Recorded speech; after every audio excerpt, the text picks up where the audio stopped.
राधे राधे, हरे कृष्णा। आज की इस वीडियो में हम आपको निर्जला एकादशी की कथा के बारे में बताएंगे। निर्जला एकादशी की व्रत कथा इस प्रकार है। भीमसेन व्यास जी से कहने लगी कि हे पितामह, भ्राता युधिष्ठिर, माता कुंती, द्रौपदी, अर्जुन, नकुल और सहदेव आदि सब एकादशी का व्रत करने को कहते हैं, परंतु महाराज मैं उनसे कहता हूँ कि भाई मैं भगवान की शक्ति पूजा आदि तो कर सकता हूँ, दान भी दे सकता हूँ, परंतु भोजन के बिना नहीं रह सकता। इस पर व्यास जी कहने लगे कि हे भीमसेन, यदि तुम नरक को बुरा और स्वर्ग को अच्छा समझते हो तो प्रतिमास की दोनों एकादशियों को अन्न मत खाया करो। भीमसेन कहने लगे कि हे पितामह, मैं तो पहले ही कह चुका हूँ कि मैं भूख सहन नहीं कर सकता। यदि वर्ष भर भी कोई एक ही व्रत हो तो मैं रख सकता हूँ, क्योंकि मेरे पेट में व्रक नाम वाली अग्नि है, सो मैं भोजन किए बिना नहीं रह सकता। भोजन करने से वह शांत रहती है, इसलिए पूरा उपवास तो क्या, एक समय भी बिना भोजन के लिए किए नहीं रह सकता। ये सब कठिन है, ये व्रत करना कठिन है।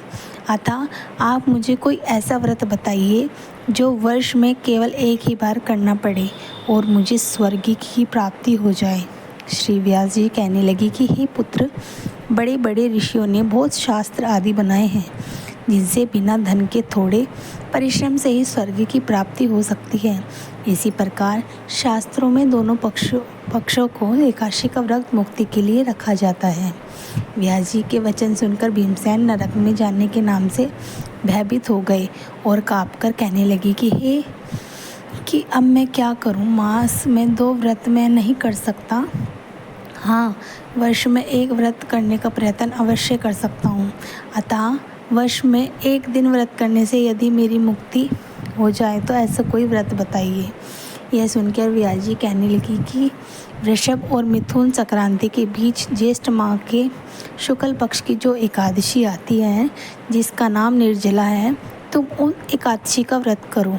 उस एकादशी के व्रत से आचमन और के सिवा जल वर्जित है। आचमन में 6 मासे से अधिक जल नहीं होना चाहिए, अन्यथा वह मद्यपान के सदृश हो जाता है।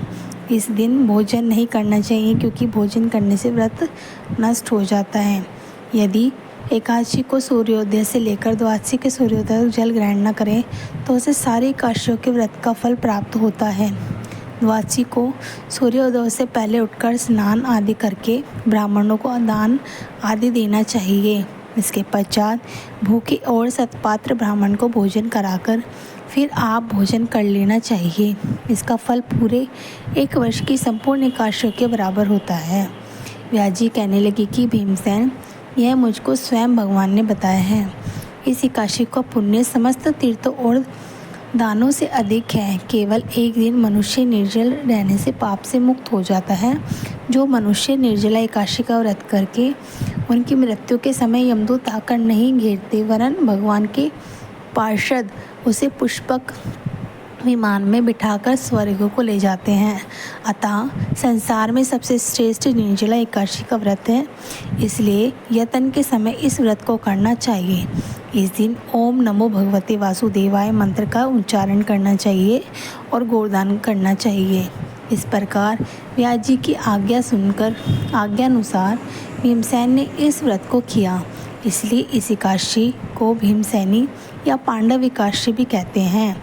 निर्जला एकादशी व्रत करने से पूर्व भगवान से प्रार्थना करेगी, हे भगवान, आज मैं निर्जला एकादशी व्रत करता हूँ, दूसरे दिन भोजन करूँगा। मैं इस व्रत को श्रद्धापूर्वक करूँगा, अतः आपकी कृपा से मेरे सभी पाप नष्ट हो जाएं। इस दिन जल से भरा हुआ एक घड़ा वस्त्र से ढककर स्वर्ण सहित दान करना चाहिए। जो मनुष्य इस व्रत को करते हैं उनको करोड़ फल सोने के दान का फल मिलता है, और जो इस दिन यज्ञादि करते हैं उनका फल तो वर्णन ही नहीं किया जा सकता। इस एकादशी के व्रत से मनुष्य विष्णु लोक को प्राप्त होता है। जो मनुष्य इस दिन अन्न खाते हैं वे चंडाल के समान हैं, वे अंत में नरक में जाते हैं। जिसने निर्जला एकादशी का व्रत किया है वह चाहे ब्रह्म हत्यारा हो, मद्यपान करता हो, चोरी हो या गुरु के साथ द्वेष किया हो, मगर इस व्रत के प्रभाव से स्वर्ग जाता है। हे कुंती पुत्र, जो पुरुष या स्त्री श्रद्धापूर्वक इस व्रत को करते हैं उन्हें अग्रिलिखित कर्म करने चाहिए। प्रथम भगवान का पूजन, फिर गोदान, ब्राह्मणों को मिष्ठान व दक्षिणा देनी चाहिए तथा जल से भरे कलश का दान अवश्य करना चाहिए। निर्जला एकादशी के दिन अन्न, वस्त्र, उपाहन, जूती आदि का भी दान करना चाहिए। जो मनुष्य भक्तिपूर्वक इस कथा को पढ़ते हैं या सुनते हैं, उन्हें निश्चय ही स्वर्ग की प्राप्ति होती है। राधे राधे।